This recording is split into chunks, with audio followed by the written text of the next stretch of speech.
పోలీసులకు సవాలుగా మారిన పీఎం పాలెం పోలీస్ స్టేషన్ పరిధి పనోరమా హిల్స్ బహుళ అంతస్తుల సముదాయంలో జరిగిన దొంగతనం కేసులో పీఎం పోలీసులు అత్యంత చాకచక్యంగా వ్యవహరించి అంతర్రాష్ట్ర గ్యాంగ్ మెంబర్ని అరెస్ట్ చేశారు. అనంతరం పీఎం పాలెం క్రైమ్ పోలీస్ స్టేషన్లో crime ADCP Mohan Rao, north ACP ఏ వెంకట్రావు విలేకరుల సమావేశం నిర్వహించి వివరాలు వెల్లడించారు.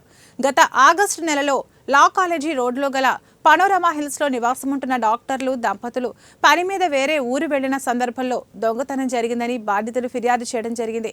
ఘటనా స్థలంలో దొరికిన ఫింగర్ ప్రింట్ ఆధారంగా ఈ అంతరాష్ట్ర ముఠా మధ్యప్రదేశ్కి చెందినవారని తేలింది. వీరు కేవలం బస్సుల్లో ప్రయాణించి లాడ్జ్లలో దిగకుండా పీఎం పాలెం స్టేడియం దగ్గర గుబురు పొదలలో ఉదయమంతా దాక్కుని పరిసర ప్రాంతాలను రెక్కీ చేసేవారు. అదేవిధంగా మనోరమా హిల్స్ లో కూడా రెక్కీ నిర్వహించి ఆగస్టు 8వ తేదీన రాత్రి డాక్టర్ ఇంటిలో చోరీకి పాల్పడ్డారు. వాళ్ళ ఇంటి దగ్గర ఎటువంటి డిస్టర్బెన్స్ అయినా కూడా ఒక అలారం వస్తుంది కంట్రోల్ రూమ్కి. ఆ కంట్రోల్ రూమ్లో అలారం రాగానే మనకి లీస్ట్ అంటే మనకి హైయెస్ట్ టైం 15 మినిట్స్ పడుతుంది అనమాట. డైలీ అంటే మనం దొంగతనం గురించి ఏదైనా డిస్టర్బెన్స్ కానీ అలారం కానీ పక్క వాళ్ళు కానీ ఎవరైనా చూస్తే 15 మినిట్స్లోనే అక్కడికి ఫస్ట్ పోలీస్ చేరుకుంటారు, కానిస్టేబుల్స్ వాళ్ళు. కనుక ఆ విధంగా కూడా మనం నేరస్తుల్ని ఈజీగా చేయొచ్చును. కనుక దాన్ని కూడా ప్రజలందరూ సద్వినియోగం చేసుకోవాలి. ఫస్ట్ రిక్వెస్ట్ ఏంటంటే వాల్యుబుల్ ఐటమ్స్, బంగారం, డబ్బు అనేది లాకర్లో ఎక్కడో పెట్టుకోవడం, లేదా వాళ్ళతో ఓన్లీ 4 అఫెన్సెస్లో వీళ్ళు ఇన్వాల్వ్ అయ్యారు. కాకపోతే ఇది ఒకటే హైయెస్ట్ అమౌంట్ కాబట్టి మీకు 4 కేసులు మిగతా చెప్పలేదు. కానీ మిగతా వాటిలో కూడా పిఎం పాలెంలో 4 కేసెస్లో వీళ్ళు ఇన్వాల్వ్మెంట్ ఉంది. 4 కేసెస్.